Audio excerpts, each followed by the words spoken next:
Well, hello again, welcome to the VK6CS amateur radio channel. Now I showed you if I put the previous video up showing this amplifier producing 500 watts and adjusting the drive levels, then in the previous video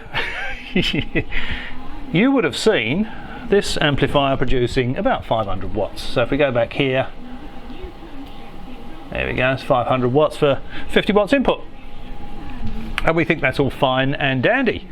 Now, I've noticed this with people that build these bloody great CB amplifiers on YouTube. They go wah low and press the PTT and they show all this output power on the bird through line watt meter, but they never show you what the output looks like on a scope, and they never show you what the output looks like on a spectrum analyzer. Now, I don't have the analyzer here at the moment.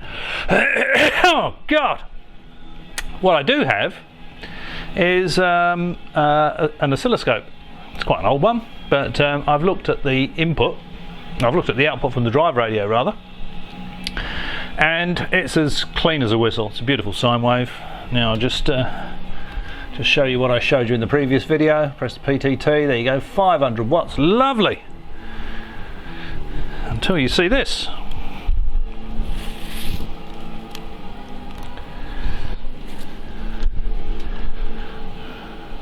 That is the output waveform. My goodness, look at that.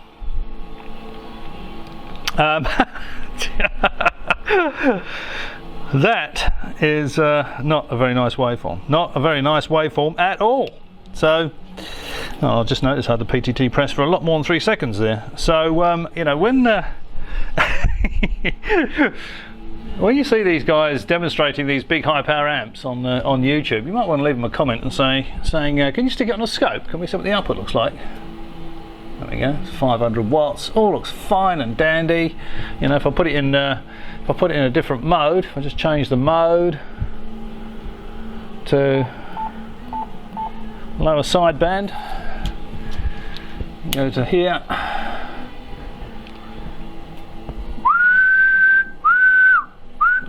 What is it they say? Audio. And yeah, unfortunately, when you actually see the waveform. Now, I'm not saying that all these amplifiers that you see on here are Sprog boxes, but I think it's if you were thinking of buying one, it would be certainly worth asking the question. So I've got the prescribed amount of drive. 500 watts coming out. The drive is as clean as a whistle, and that's the output waveform. So I don't think I'm going to be using this amplifier, to be honest. I might have a go at tuning it, see if I can get rid of that, but you know, I just tuned it just then for optimum output and prescribed amount of drive, prescribed amount of anode current, not plate current. And look at that, I mean, blimey, you could, looks like an Alpine View, doesn't it? My goodness. It's not smooth enough to be a Toblerone. So there we go. I might just keep it as a display piece. If I can't tune the mountain range out, I'll keep it as a display piece. All right, well, as always, thanks for watching. I'll catch you next time.